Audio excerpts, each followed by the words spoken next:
네, 안녕하세요. 반갑습니다. 현준입니다. 이번 주도 잘 보내셨죠?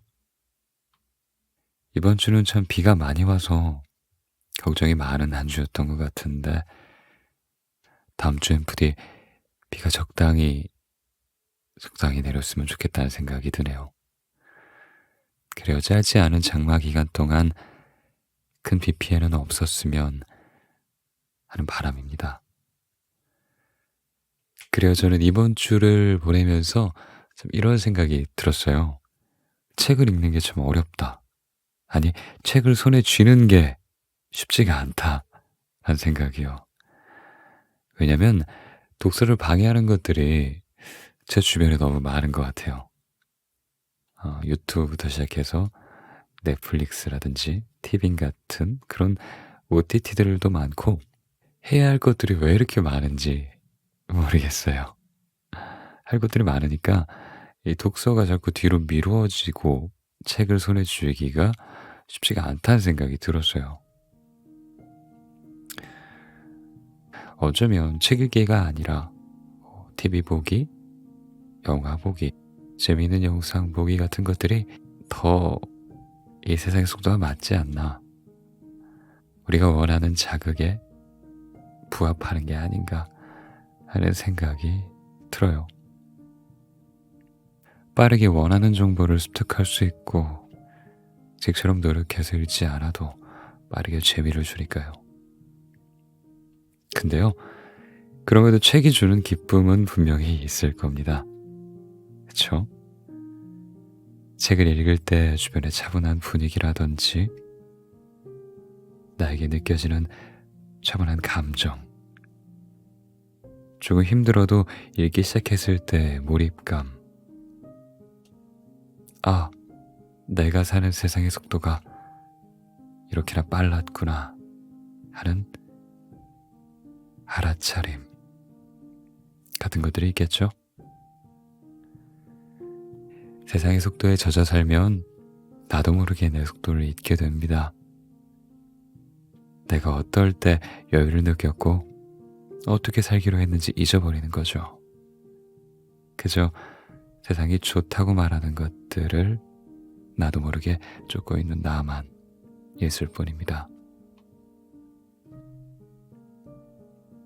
어쩌면 시간을 내서 책을 본다는 건 세상이 좋다고 말하는 것들을 더 이상 맹목적으로 받아들이지 않겠다라는 이야기일지도 몰라요.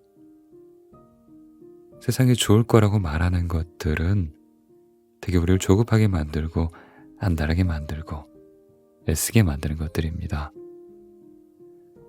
좋은 차, 좋은 집, 좋은 대학, 좋은 회사, 그 외에 수많은 좋은 것들, 또 많은 친구나 많은 월급, 많은 SNS 팔로우 수 같은 우리가 많이 가져야 한다고 생각하는 것들, 그런 것들이 아마 세상이 좋을 거라고 말하는 것들일 것입니다.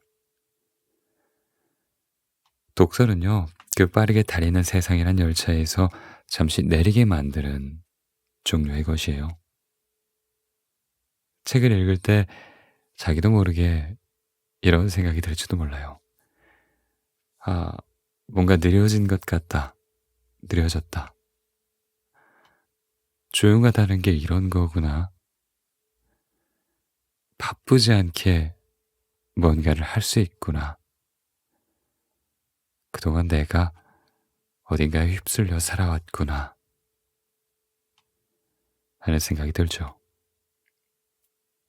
물론 독서를 통해서 잠시 나의 삶의 속도를 늦췄다고 해서 이전과 삶이 갑자기 다 달라지는 건 아닙니다. 그저 작은 싹에 물을 주듯이, 그래서 조금씩 그 싹이 자라듯이 내가 정말 삶에서 원하는 속도와 또 방향이 뭔지 그 아는 힘이 자랄 뿐인 거죠. 그렇게 작은 싹에 물을 주듯이 차분한 마음으로 책을 읽고 또 삶의 속도를 늦추기 시작하면요, 나의 삶의 속도와 또 방향을 아는 힘이 커지기 시작할 겁니다. 그럼 그때부터 향할 목적지는 좀 바뀌게 될 거예요. 세상이 좋을 거라고 말하는 방향이 아니라 내 마음이, 내 마음이 좋을 거라고 말하는 방향으로요. 그쪽으로 조금씩 조금씩 궤도를 바꾸게 될 겁니다. 삶은 속도가 아니라 방향이다 라는 말을 책에서 자주 봤습니다. 그리고 방향전환이라는 건 잠시 멈춰야 가능해요. 멈추려면 지금보다 느려져야 합니다. 지금보다 느려지려면 힘들더라도 느린 것들에 발맞춰야 하고요. 그건 처음엔 조금 힘들겠지만 계속 발맞추려 할 때 결국 조금씩 편해질 거예요. 그 편해짐에 익숙해질 겁니다. 네, 오늘은 손에 책을 잡기가 참 힘들다는 생각이 들어서 잠시 이런 얘기를 해봤어요. 여러분들께 전하는 말이지만 저 자신에게도 하는 말이기도 합니다. 어쩔 수 없이 세상에 살아가야 하기 때문에 세상의 속도와 발맞추지 않고는 살 수가 없잖아요. 그러다 보면 세상의 속도에 익숙해지고 익숙해지다 보면 책 읽기는 조금 멀어지는 게 어쩌면 당연할 거라는 생각도 들어요. 그런데요, 힘들어도 책을 펴고 한 3분 정도만 읽다 보면 어느새 또 그 속도에 젖어들고 적응이 돼요. 뭐든 그런 것 같아요. 운동도 열심히 하다가 갑자기 좀 며칠 동안 안 하다 보면 하기 싫어지잖아요. 뭐랄까 헬스장을 다니다가도 또 안 가기 시작하면 안 가게 되는 것처럼 말이죠. 근데 또 한번 꾹 참고 하기 시작하면 가기 시작하면 이게 대체 뭐라고 그동안 안 했을까? 이렇게 쉬운 걸 하는 생각이 들지 않았나요? 이렇게 좋은데 이렇게 잠깐만 힘을 냈으면 되는데 하는 생각 안 해보셨나요? 그래요. 부디 초반에 짧은 힘듦 때문에 해야 할 일, 그리고 좋은 일, 삶의 속도를 늦추는 일을 아주 오랫동안 미루지는 말았으면 좋겠어요. 그래요. 오늘 제가 읽어드릴 책은요, 책과 최 작가님의 만남은 지겹고 이별은 지쳤다라는 책입니다. 예전에 한번 읽어드렸었는데 책이 좋아서 다시 읽어드리려고 해요. 며칠 전에 구독자 여러분들 중에 한 분이 이런 말을 해주셨어요. 댓글로. 없어져서 되게 아쉽다. 좋았는데 또 듣고 싶다. 다시 듣고 싶다. 라는 댓글을 주셨어요. 그래요. 저도 꼭 다시 읽어드려야지 하고 생각하고 있던 터라 이렇게 가져오게 됐습니다. 사랑 참 어렵죠. 어렵기도 하고 알다가도 모를 것 같은 주제가 아닐까. 이성 간의 사랑. 예. 제가 읽고 괜찮았던 부분을 포스트잇으로 좀 붙여놨는데 그 부분 읽어드릴게요. 한번 들어보세요. 그때 클로징 멘트에는 제 개인적인 낭독 후기도 있으니까 궁금하신 분은 들어보셔도 괜찮겠네요. 그래요.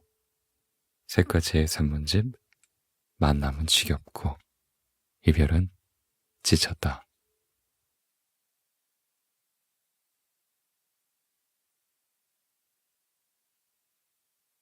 사람이 변하는 게 아니라 변할 사람이 있는 것뿐. 사랑한다고 말하지 않으면 꼭 죽기라도 할 것처럼 하루에도 몇 번씩이나 사랑을 말했던 사람이라고 했다. 매일 아침을 그녀의 안부를 묻는 것으로 시작했고 떨어져 있는 순간은 한순간도 빠짐없이 그녀를 그리워했다. 하지만 오랜 시간이 걸리지 않았다고 한다. 그런 사랑이 당연함이 되고 무심함으로 변하기까지는. 그토록 뜨거웠던 사랑이 입에 희뿌연 입김만 날릴 만큼 차갑게 식어버리는 것을 보며 그녀는 이별이 다가오는 걸 알았다고 했다. 그러한 하소연을 들으며 나 또한 참 속상했다. 왜 늘 사랑의 결말은 이래도 비슷한 건지. 나는 어떤 연애든 연애 초반처럼 늘 타오를 수는 없는 것이 당연하다고 생각한다. 완벽하게 남이었던 둘이 서로에게 호감을 갖고 시작했으니 당연히 하루하루가 새로울 것이다. 간절하게 내 것이 되길 바랬던 그 사람이 나의 눈을 바라보며 미소 짓고 있는데 그 누가 이별이 다가오는 걸 상상할 수 있을까? 하지만 시간은 흐르고 완벽하게 남이었던 너와 난 어느새 너무도 당연한 우리가 되어 있다. 언제 내 삶에서 떠나갈지 모르던 너였는데 언제까지나 함께 서로의 곁에 머무를 것 같은 우리가 되었으니 그 떨림과 설렘은 흔적도 없이 사라지게 될 수밖에 없다. 그러나 진정한 사랑으로 상대방을 바라보게 된다면 그런 떨림과 설렘 따위 없다고 해도 여전히 상대방을 바라보며 소중함을 느낄 수 있다. 내 곁에 있는 이 사람이 소중한 것과 떨림과 설렘의 감정이 느껴지는 건 별개의 문제이기 때문이다. 가슴이 설레고 함께하는 것만으로도 떨리는 건 일종의 호르몬 작용일 뿐이지만 그 사람이 소중한 건 내가 이 사람을 얼마나 가치 있게 생각하느냐 하는 것의 문제이다. 그렇기에 시간이 흘러도 변하지 않을 수 있다. 연애 초반 그 사람을 바라볼 때 심장이 터질 듯한 감정은 들지 않지만 여전히 기억하고 있는 것이다. 내가 얼마나 이 사람을 원했는지, 이 사람이 내 삶에 들어오길 바랬는지, 떠나지 않고 곁에 머물러 주는 것만으로도 얼마나 고마운 일인지. 하지만 우리들 대부분은 그 감정을 금방 잊고 만다. 함께 해준다는 사실만으로, 그 사실만으로 고마워했던 감정은 당연한 서로의 약속이 될 뿐이고, 더 나아가 연애 초반의 감정들이 희미해짐에 따라 그 사람의 소중함마저 잊어버리고 만다.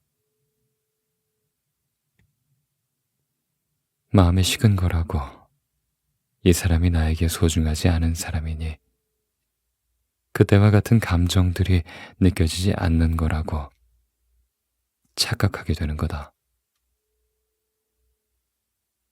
후회는 거기서부터 시작된다. 그저 한순간의 감정일 뿐인 설렘과 상대방의 소중함을 그걸 구분하지 못해서.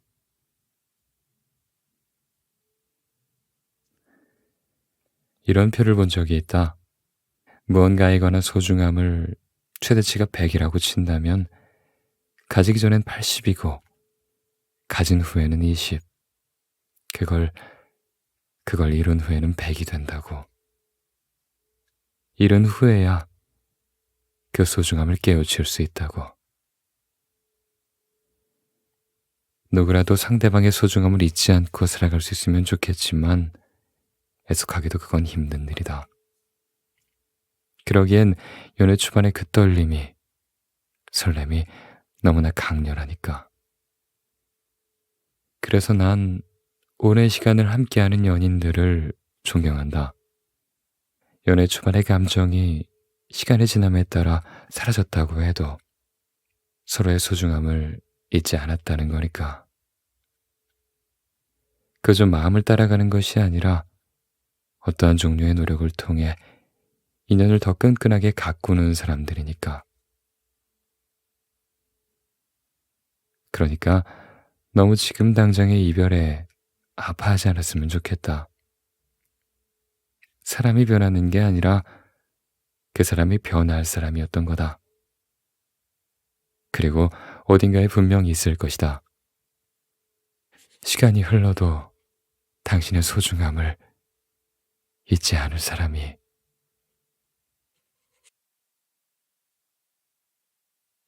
사랑이란 뭘까?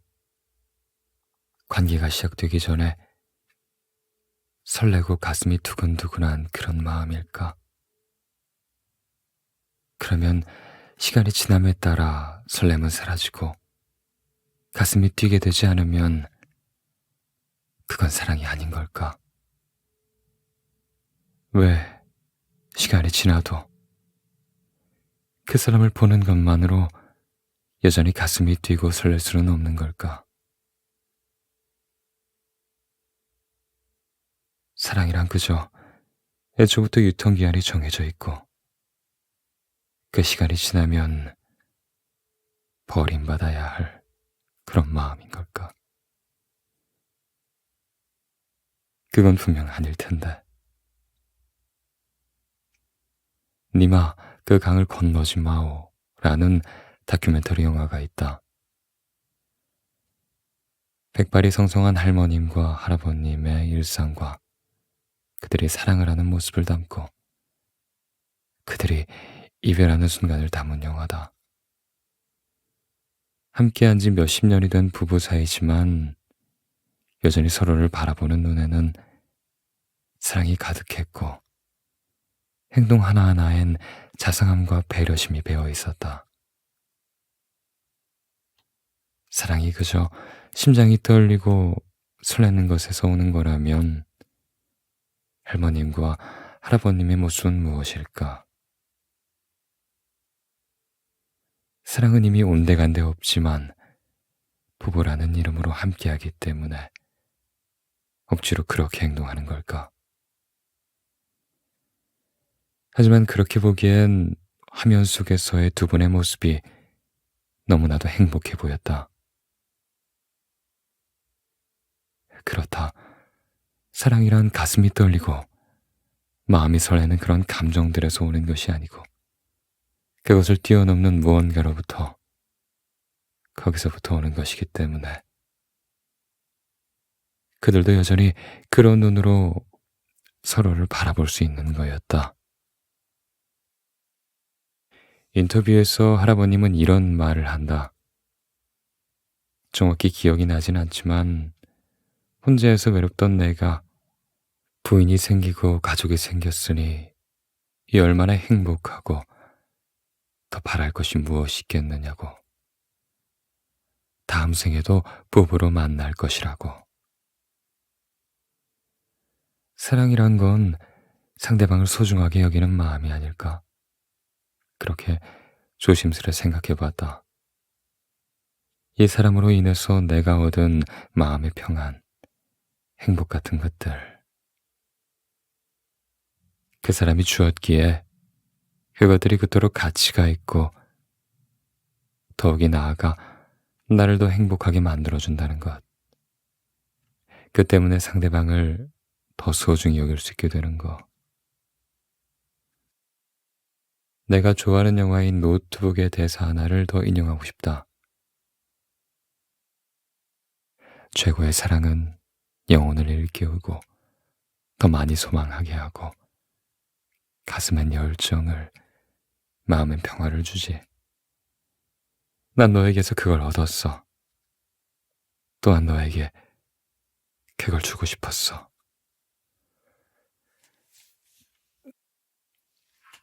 사랑이란 함께 성장하는 것이다. 그 과정에서 서로의 소중함을 깨닫고 그 소중함을 그저 가슴속에만 간직하는 게 아니라 소중하게 대해주는 것이다. 마음이 행동으로 표현될 때 서로의 믿음과 신뢰는 더 단단해질 수 있다. 그리고 그 신뢰는 사랑의 밑거름이 된다. 당신의 소중함을 모르고 떠난 사람은 그저 사랑이 뭔지 몰랐을 뿐이다. 설렘, 두근거림, 호감. 순간의 감정들의 목이 말라 눈앞에 있는 소중함을 알아보지 못한 것뿐이다. 그러니 스스로의 가치마저 의심할 필요는 없다. 나는 여전히 소중하고 그걸 알아보지 못한 사람은 언젠가 후회할 것이니까. 사랑이란 무엇이다 라고 우리가 정확히 정의할 순 없겠지만 그 긴 시간을 함께 할수록 더 의미 있는 무언가로 가득 차는 것일 테니까.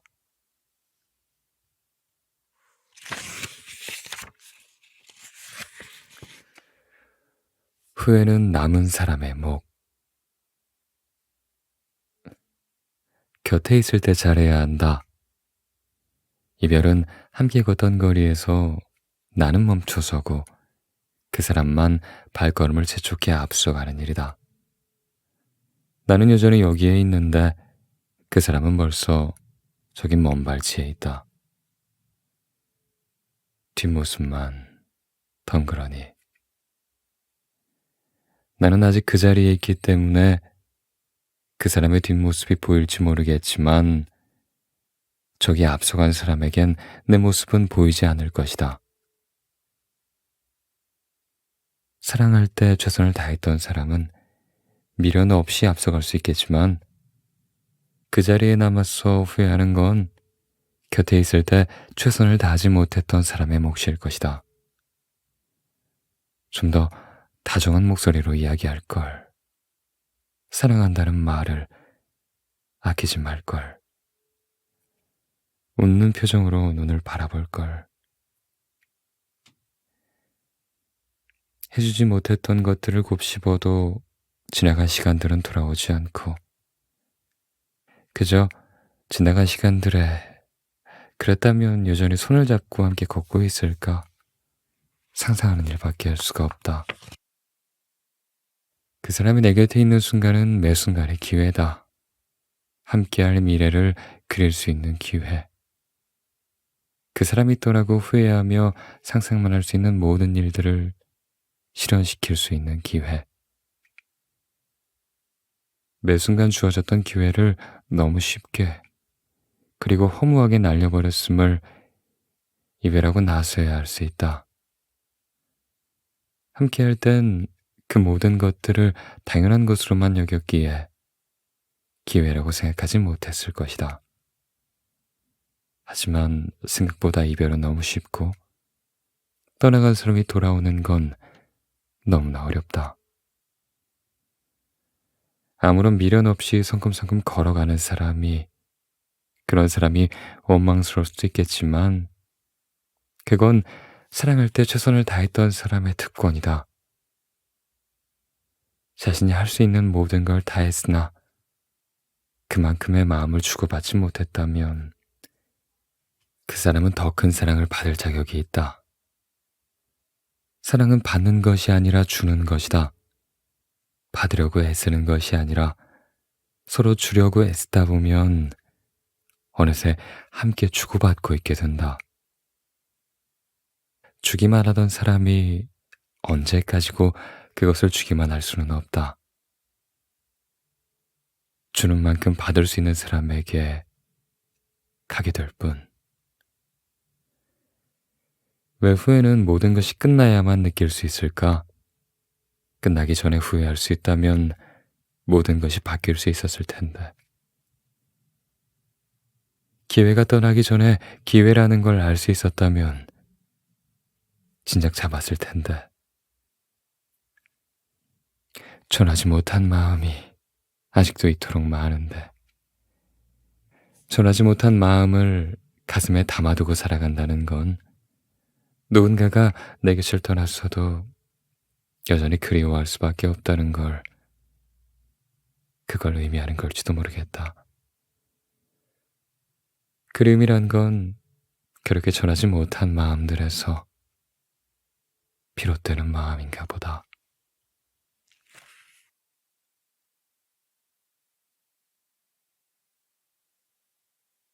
자극적이지 않아서 자극적인 것들.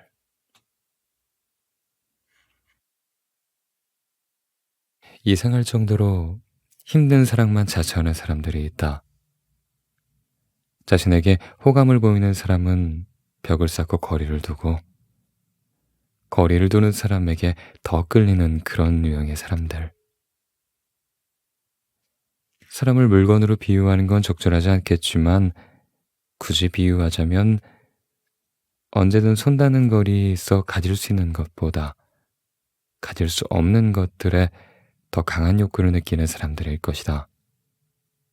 속된 말로 착한 사람보다 나쁜 사람에게 더 끌린다고 한다. 그런 이들은 대부분 힘든 연애를 이어간다. 연애의 기본인 연락이나 서로에 대한 배려, 이런 것들이 많이 지켜지지 않기 때문이다.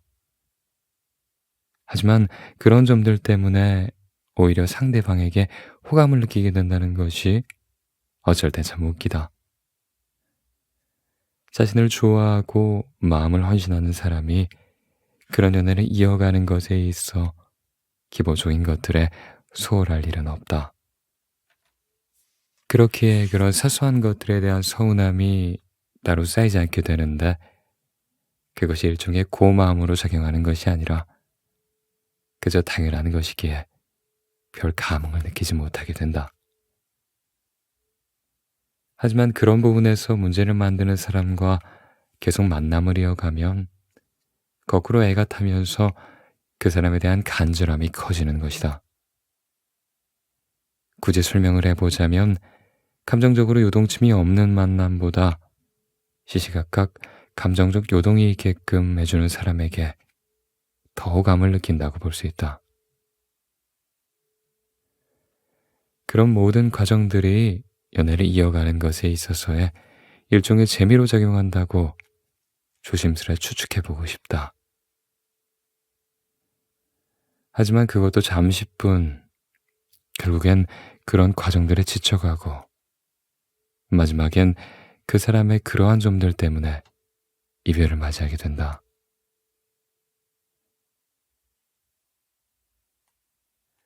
정말 그런 자기 자신을 애태우고 힘들게 만드는 부분이 좋은 것이었다면 마지막에 결국 이별을 맞이하진 않았을 것이다. 즉, 그렇게 자신을 힘들게 만드는 사람이 아닌 안정감을 줄 수 있는 사람을 원한다는 것이다. 어느 누가 사랑받는다는 걸 느낄 수 없고 연애를 이어가기 위해 지켜줘야 할 기본적인 것들도 지켜지지 않는 만남을 굳건하게 이어갈 수 있겠는가? 안정적인 관계보다 지지고 볶는다고 해도 상승과 하강을 반복하며 찾아오는 그 자극을 추구하는 이들 또한 이와 크게 다를 바가 없다. 처음에는 그 관계에서 찾아오는 자극이 바로 자신이 연애를 하는 것에 있어서 추구하는 모습이라 생각될 수 있겠지만, 그것은 한순간의 여운거리일 뿐 결코 깊은 사랑의 요소로서 작용하기엔 어려울 것이다. 조금 밋밋하고 심심할 수도 있겠지만 한번 생각해보자. 누군가가 내 곁에 굳건히 있다는 걸, 마음이 힘들 때, 외로울 때, 또 괴로울 때, 무너질 때 언제라도 나를 안아줄 사람이 옆에 있는 그 든든함을 말이다. 자극은 없을지 몰라도 나를 위해, 그리고 사랑을 위해 매일매일 최선을 다하는 서로의 모습이야말로 어떻게 보면 더 치열한 자극이 아닐까. 수많은 유혹들을 부리치고 사랑하는 사람을 가장 우선시하는 그 마음이야말로 그 어떤 자극보다 매력적일 것이다. 순간의 여흥은 한순간의 즐거움을 줄 수 있을지 모르겠지만 지속되긴 어렵다. 하지만 순간의 여흥보다 서로를 생각하는 관계는 큰 즐거움은 없을지 몰라도 일상 속에서 매일같이 소소한 행복들을 가져다 줄 것이다. 긴 시간 동안 서로 함께하는 내내.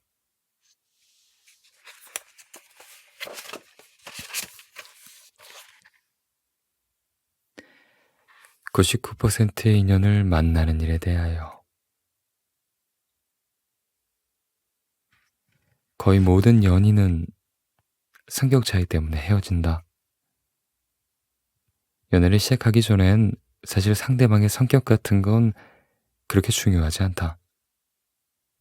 이 사람에게 가지는 호감과 관심으로 인해 어떤 모습이든 좋게만 받아들여지기 때문이다. 완벽한 사람은 없다. 누구라도 장점이 있으면 단점이 있기 마련이다. 하지만 그 사람에 대한 관심과 호감을 가지고 상대방에게 접근하게 되면 판단이 흐려진다. 단점 같은 건 잘 보이지 않는다.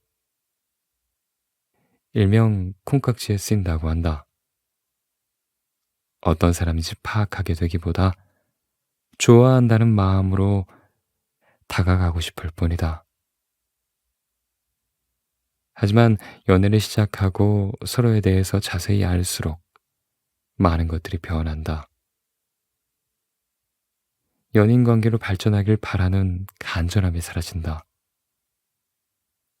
상대방에 대한 호감은 여전히 같지만 마냥 모든 것들을 좋게 받아들이긴 힘들어진다. 상대방이 가지고 있는 성격의 장단점이 조금씩 보이기 시작한다. 섬세하다고 느껴졌던 모습이 조금은 소심해 보이기도 하고, 솔직하다고 느껴졌던 모습이 너무 직설적이라서 상처를 주는 모습으로 보이기도 한다. 연인 관계로 발전하고 싶은 간절함 때문에 그 때문에 가려졌던 모습들이 보이며 상대방에게 실망하게 된다. 실망은 곧 실증으로 바뀐다. 상대방에게 실증나고 이 관계를 이어가는 것에 대해 회의감을 느끼게 된다. 이별을 생각하게 된다. 큰 이유는 없을 것이다. 그저 성격 차이, 바라볼 때 느껴지는 크지는 않지만 작은 거슬림들 정도. 뭐라고 자세히 설명할 수는 없어. 그냥 간단한 이유를 들어 이별을 말한다. 성격 차이 때문에 이별한다고. 나는 생각해봤다. 그럼 대부분이 이 성격 차이 때문에 이별한다면 그들은 성격 차이로 인한 이별을 반복하다가 본인과 딱 들어맞는 성격을 지닌 사람과 운명적으로 만나고 그 사람과 오랜 시간 동안 인연을 이어가는 것일까? 성격 차이는 애초에 좁힐 수 없는 거니까 이별해야 하는 거고, 어딘가에 있는 나라는 퍼즐 조각에 딱 들어맞는 사람과 만나게 되면 그러면 되는 걸까? 나 또한 많은 이별을 겪어봤다. 다툼이 잦아서, 성격이 맞지 않아서, 권태기가 찾아와서. 이별의 이유는 늘 만들기 나름이었다. 그리고 나 또한 늘 새로운 인연을 기다리며 이번엔 다툼이 없기를, 성격이 잘 맞기를, 권태기가 찾아오지 않길 바랬다. 하지만 단 한 번도 그런 인연은 찾아오지 않았다. 누구를 만나도 각자의 장단점은 있었다. 착한 사람을 만나니 늘 나에게 맞춰주는 상대방을 보며 흥미를 느끼지 못했다. 조금 성격이 있어도 외모를 보고 만나니 다툼이 너무 잦았다. 성격이 맞지 않았기 때문이다. 외모도 내 스타일이고 착하기까지 한 사람을 만나니 이번엔 이성 문제가 나를 힘들게 했다. 그 누구를 만나도 늘 우리가 다퉈야 할 이유들은 있었다. 지금 생각해보니 가장 기억에 남는 사람은 성격이 착했든 나빴든, 외모가 나의 이상형이었든 거기에서 멀었든 가장 사랑했던 그 사람이다. 그 사람 옆에선 아무리 다퉈도 뒤돌아서면 보고 싶었고, 성격이 맞지 않는다고 생각이 되면 더 노력해서 맞춰가면서 행복한 연애를 하고 싶다라고 생각할 수 있었다. 사랑이 지속될 수 있는 이유는 사랑이고, 사랑이 끝나는 것에도 사실 사랑 말고 다른 이유는 없을 것이다. 성격 차이 때문에 이별하는 게 아니라 사랑이 모자라서 이별하는 것뿐이라고 생각한다. 그래서 난 누군가 나에게 어떤 사람을 만나고 싶냐 묻는다면 어떤 성격이 좋고 어떤 외모가 좋다고 대답하지 않는다. 인연을 끝내고 싶은 순간이 찾아와도 이 사랑을 이어가고 싶도록 마음먹게 해주는 사람이라고 대답한다. 결국 우리는 사랑하기 위해 사랑을 하는 거니까.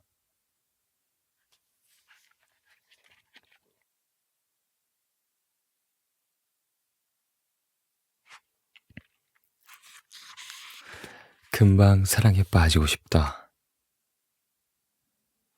유독 짧은 연애만 하는 사람들이 있다. 새로운 사랑을 시작했다고, 그랬다고 하길래 축하해 준 게 엊그제 같은데 그새 새로운 사랑을 시작하고 또 금방 끝나버리는 사람들. 그런 사람들을 금사빠라며 좋지 않은 시선으로 바라보는 사람들도 더러 있다. 신중하게 시작해야 하는 게 사랑인데 그런 신중함 없이 금방 사랑에 빠져버리기 때문에 부정적으로 생각하는 것이다. 그렇기에 빠른 이별이 찾아왔을 때 혀를 끌끌 차며 말한다. 가볍게 시작한 사랑이니 이별 또한 금방 찾아온 거라고. 다음부터 신중하게 누군가를 만나라고. 나는 그런 이들에게 질문하고 싶다. 누군가를 알아가고 인연을 만드는 일이 꼭 그렇게 신중해야만 하는 것이냐고. 조금은 가벼운 마음으로 인연을 만들어가는 일이 왜 잘못된 것이냐고. 그 누가 사랑이라는 걸 그렇게 신중해야만 하는 일이라고 정의한 것일까? 왜 금방 사랑에 빠지는 사람들을 금사빠란 이름으로 줄여 부르며 부정적인 시선으로 바라보게 되었을까? 아니, 그 전에 사랑에 빠진다는 것이 내가 원한다면 느리게 혹은 빠르게 속도를 조절할 수 있는 일이기는 할까? 사랑에 신중한 사람들의 마음을 부정하는 것은 아니다. 그들 또한 각자의 세연이 있고 신념이 있을 것이다.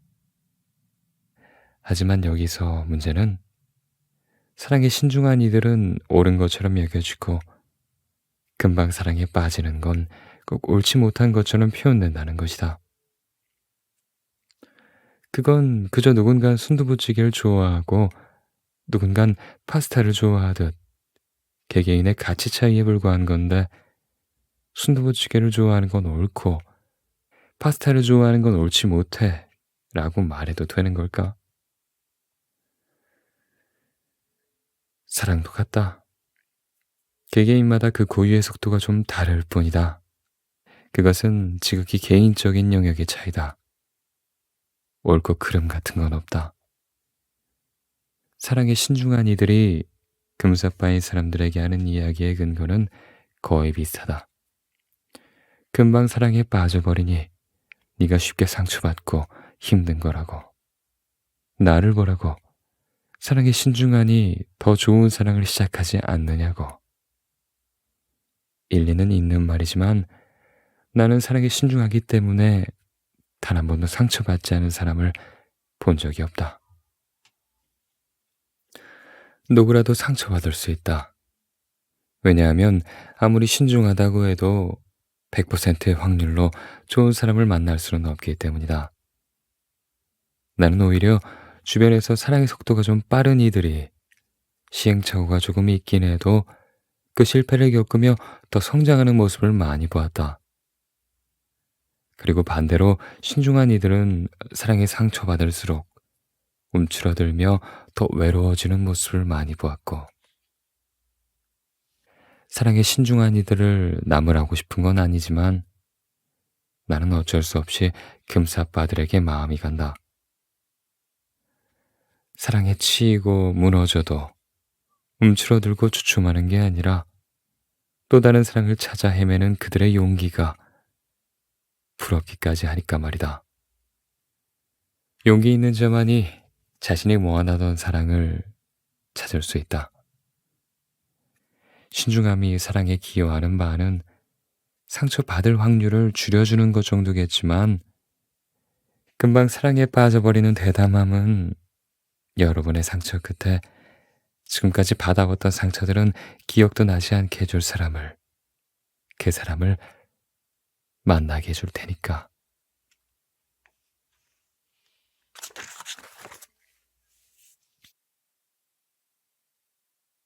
네, 색깔체의 산문집 만남은 지겹고 이별은 지쳤다 읽어봤습니다.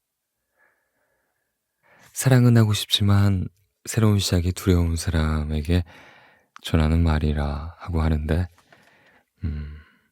새로운 시작은 늘 두렵죠. 그죠? 안 두려울 순 없고 이 책이 좀 마음에 몽글몽글한 어떤 사랑의 감정을 싹 틔울 수 있었으면 하는 바람이 듭니다. 그런 감정이 들기도 하네요.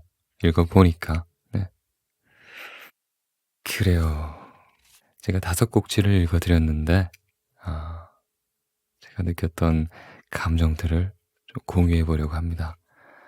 여러분의 생각과 조금 다를지도 모르겠지만 여러분들은 어떻게 생각했는지 한번 스스로 곱씹어보는 음미해보는 시간을 가졌으면 좋겠습니다.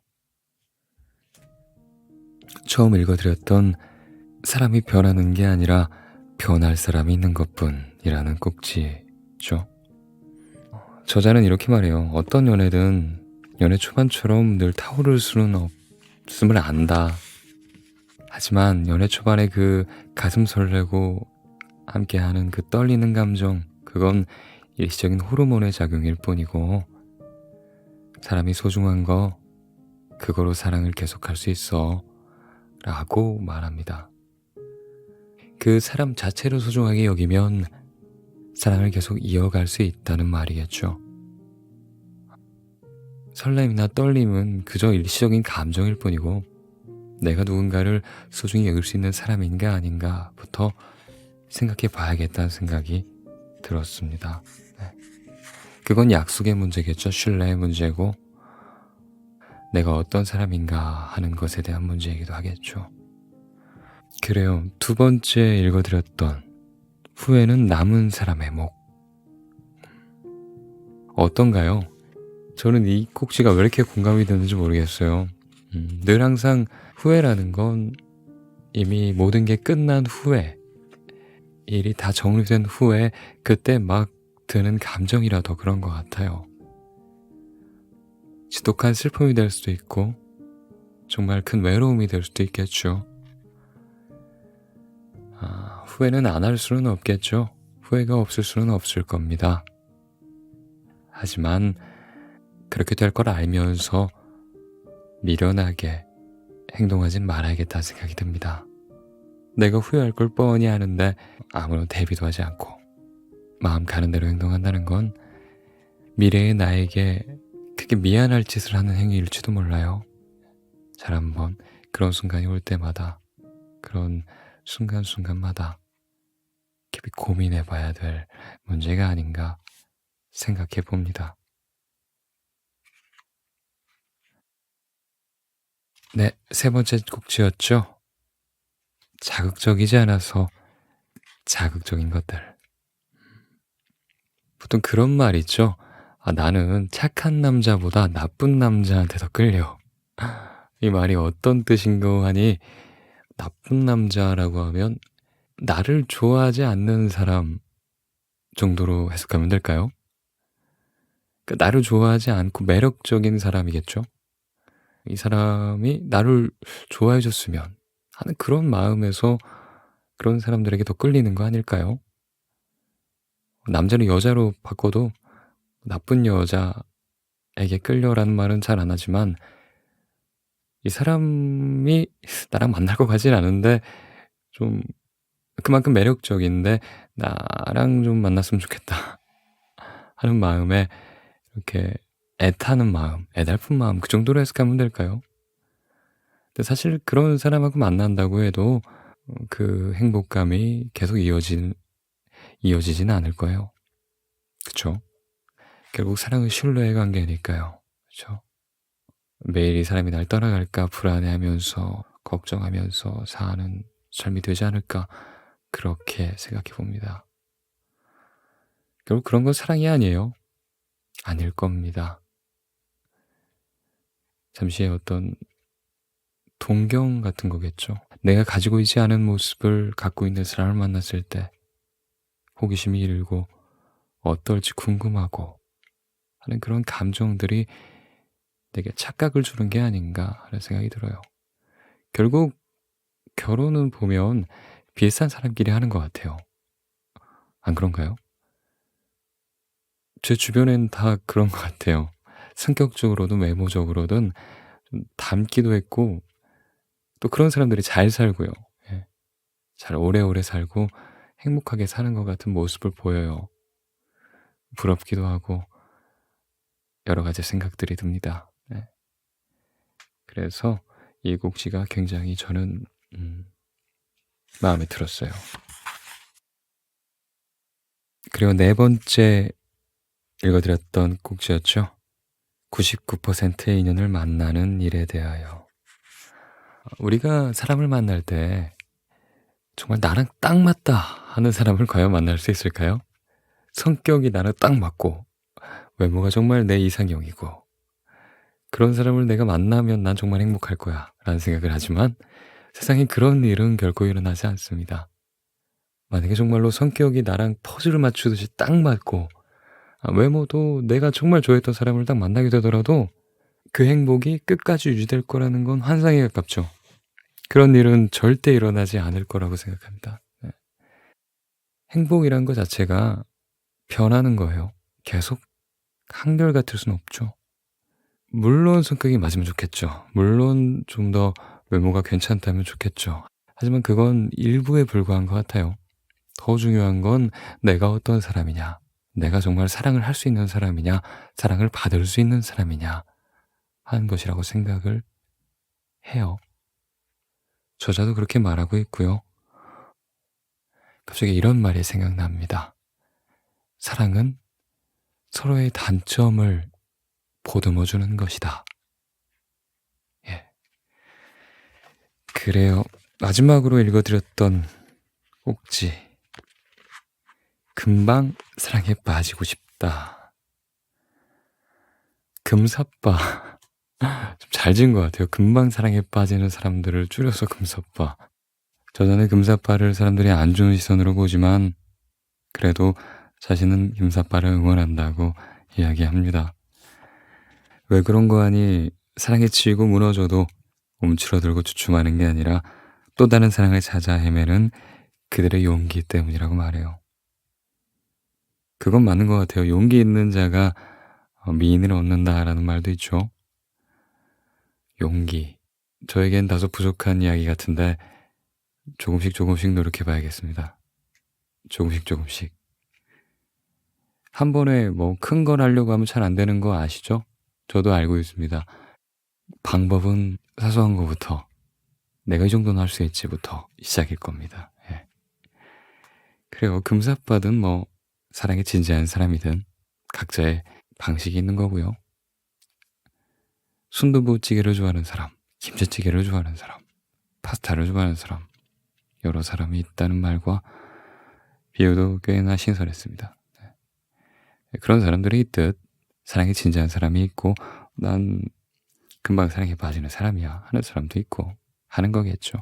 뭔가 딱 정해놓고 넌 틀리고 난 맞아 이런 생각은 옳지 않은 것 같습니다. 좋지 않은 것 같아요. 그래요. 만남은 지겹고 이별은 지쳤다 읽어봤습니다. 여러분들도 이 책 한번 보셨을 것 같아요. 제목이 굉장히 세서 뭐라 그러나 확 끌려가지고 집었던 기억이 있네요. 만남은 지겹고 이별은 지쳤다. 예. 그럼에도 불구하고 겠죠. 결국 뒤에 붙는 말은, 그죠? 만남은 지겹고 이별은 지쳤지만 그럼에도 불구하고 우리는 서로 커뮤니케이션을 하기 위해서 사는 인간이니까요. 예. 좋은 그런 대화를 많이 나누고 좋은 관계들을 많이 이어가셨으면 좋겠습니다. 저도 그러고 싶고요. 여러분들 때문에 더 힘차게 살 수 있는 것 같아요. 네. 그러면 오늘도 편안히 주무시길 바랄게요. 저도 한 주 동안 잘 보내고 오겠습니다. 다음 주 일요일에 봐요. 들어가겠습니다. 안녕.